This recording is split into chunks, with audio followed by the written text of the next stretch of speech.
Welcome to this online lecture in the history of modern Asia. Today we are going to continue our discussion of China by talking about the beginning of the end of Imperial China. Let's begin this lecture with just a review of some of the key concepts we've talked about in class thus far. First of all, we spent some time talking a little bit about Confucius and his emphasis on education, ritual, and relationships. We also discussed the mandate of heaven. Now, the mandate of heaven was looked upon as the permission of the Chinese emperors to rule their people. As long as they maintained order and protected their people, and China prospered, it was thought that whoever was ruling China had the blessing or the mandate from heaven to continue to rule. This is challenged in the 19th century. In the 19th century, Chinese weakness will be exposed by the British in the Opium War of 1839. This defeat was humiliating for the Chinese, who saw themselves as the center of the universe. But the defeat will cost China more than simply its honor. It also costs China the city of Hong Kong, which will become a British colony and will remain under British rule until 1997. The British also demanded special trade privileges in the city of Shanghai. The other European powers, plus the United States, will soon demand similar concessions. Threatening force, they got what they wanted. This was the beginning of the colonial period in Chinese history, as outside powers grabbed small slivers of Chinese territory. All of this served to weaken the Qing dynasty. The Qing dynasty, who were natives of Manchuria, were disliked by many of the Chinese who did not see them as truly Chinese. Instead, they were Manchus. Nevertheless, they managed to rule China since 1644. The humiliation suffered in the Opium War, however, led some to openly question their rule. Dissatisfaction with the Qing did not take long to materialize. In 1848, a rebellion broke out under the leadership of Hong Ziquan, who claimed to be the brother of Jesus Christ. He claimed also that God had ordered him to expel the Manchus from China. This is what becomes known as the Taiping Rebellion.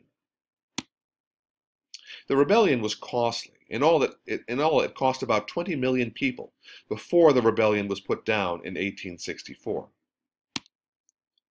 Another blow to the rule of the Qing was the rise of Japan. That became especially clear following Japan's victory over China in the Sino-Japanese War. China's defeat at the hands of Japan led some to call for change in China. One of those reformers was the Emperor Guangxu. In 1898, he began pushing for changes to the education system in China, limited democracy, a reform of the military, and even industrialization. These reforms were opposed by elites within Chinese society, however. Led by the Empress Dowager Cixi, they overthrew the emperor in a coup d'etat in 1898. He was allowed to live, but spent the rest of his life under house arrest, while Cixi actually will rule China. A year later, the Chinese government will face a new rebellion. This time, the rebel group, known as the Boxers, were largely peasants.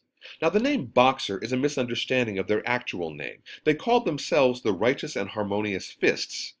Now, the Boxers were rabid nationalists who wanted to drive all foreigners from their country. Foreign influence in China had grown considerably since the Opium War. Foreign missionaries worked to convert the Chinese to Christianity. Meanwhile, foreign engineers were building railroads. Other foreigners seemed to dominate the wealth and power of China. All foreigners in China were targeted by the Boxers, and many were killed. Emboldened by their early success, the Boxers marched on the city of Beijing, the capital of China. Foreigners within the city retreated to the part of the city where various embassies and diplomatic compounds were housed. The Boxers threatened to massacre all foreigners within the city. The government of Empress Dowager Cixi did not know what to do. On the one hand, she feared the Boxers, as well as she feared the foreigners. On the other, the Boxers were very popular with the people. Opposing them might lead to a rebellion against the Qing. Therefore, the Empress Dowager joined the Boxers in declaring war on the foreign groups within Beijing. It's a huge mistake. Military forces from 8 nations will eventually make it to Beijing, where they will defeat the Boxers. Meanwhile, the emperor and his family were driven from the city. The peace treaty that followed was known as the Boxer Protocol. Among other things, the Chinese government was forced to pay reparations to the 8 nations that led the attack on the city. This protocol was seen as humiliating to the Chinese. In conclusion, by the time we get to the year 1900, the Qing dynasty is in trouble. Many are questioning their mandate from heaven.